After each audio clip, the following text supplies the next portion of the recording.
Bonjour et bienvenue sur la cuisine de Moucha. Aujourd'hui, je vous propose le gâteau Despacito, comme la chanson de Luis Fonsi, Despacito, qui veut dire lentement.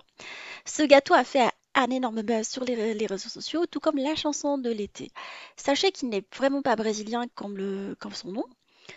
C'est fait en fait en genre de tiramisu revisité, plus facile à réaliser que le tiramisu. Il est vraiment très bon. Je vous laisse le découvrir si vous ne l'avez pas déjà essayé. Nous allons commencer ce gâteau par préparer la génoise au chocolat. Dans un saladier, on a cassé les œufs et on va les mélanger avec le sucre et le sucre vanillé jusqu'à ce que le mélange soit vraiment blanchi et bien mousseux à l'aide du robot. On va incorporer par la suite la farine et la levure chimique ensemble dans le mélange d'œufs et de sucre. Et on va battre par la suite à l'aide du batteur électrique pendant 3 à 4 minutes à vitesse moyenne. On rajoute par la suite le cacao non sucré qu'on va passer au tamis pour enlever les grumeaux. Et on va mélanger à l'aide d'une marisse délicatement de haut en bas.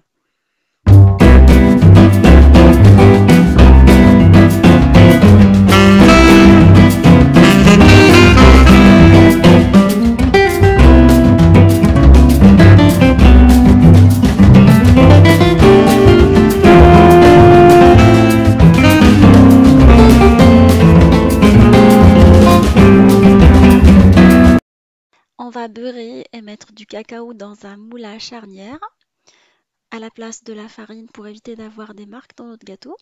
Et on va verser notre préparation dedans. On va la faire cuire dans un four préchauffé à 180 pendant 15 minutes en surveillant la cuisson. Entre-temps, nous allons préparer la mousse au chocolat. On va battre la crème chantilly. Alors j'ai mis de la crème liquide ainsi que de la mascarpone et je vais les battre ensemble. Une fois que ma chantilly commence à monter, je vais incorporer du sucre en poudre. Alors j'ai pris du sucre glace et je vais continuer à battre ma chantilly jusqu'à ce qu'on ait une chantilly bien ferme. Je fais fondre mon chocolat au bain-marie et une fois le chocolat bien fondu, je vais incorporer dedans de la gélatine que j'ai fait ramollir dans l'eau. Ça permet d'avoir une bonne tenue à ma mousse au chocolat. Je vais incorporer le chocolat fondu au bain-marie à la crème chantilly en mélangeant à l'aide de mon fouet, ou plutôt mon fouet électrique, je veux dire. On va obtenir une crème d'une coloration assez sympa qui rappelle la mousse au chocolat café. Pour arroser le gâteau, j'ai pris du lait chaud auquel je vais rajouter une cuillère à soupe de café instantané Nescafé et 2 cuillères à soupe de cacao non sucré. Et je vais mélanger tout ça jusqu'à ce qu'on obtienne un bon cappuccino non sucré. Ça, c'est très important. Le gâteau étant sucré, la crème va être sucrée. Il est important qu'on l'arrose avec une boisson assez corsée. Et je vais arroser mon gâteau avec. Le gâteau étant froid, la préparation, elle va être chaude ou l'inverse.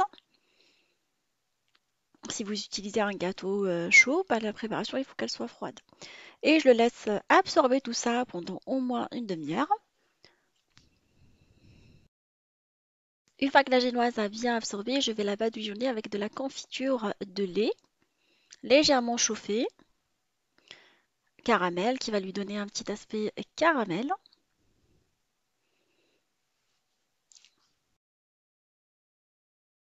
Je lisse la surface à l'aide d'une cuillère et je viens parsemer avec des amandes concassées, grillées. Je trouve que ça donne un petit aspect croquant et sympa à ce gâteau. On va répartir par-dessus la ganache au chocolat ou plutôt la mousse au chocolat par-dessus le gâteau en lissant la surface avec le dos de la cuillère ou de l'aide de la marisse. Vous faites comme vous pouvez. Vous gardez le gâteau au frais pendant au moins 2 heures. Pour les plus impatientes, comme moi, j'ai pas pu tenir 2 heures, je vous dis. Pour la décoration, j'ai opté pour petits décors au chocolat. Je vais les remplir avec du chocolat fondu et les mettre au frais.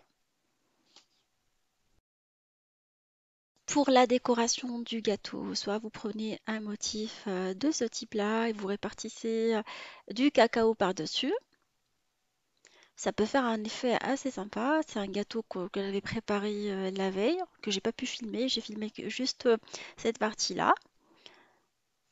Ou vous le décorez avec des vermicelles de chocolat, des petits copeaux de chocolat, des amandes concassées. Vous mettez ce que vous avez envie par-dessus la surface du gâteau.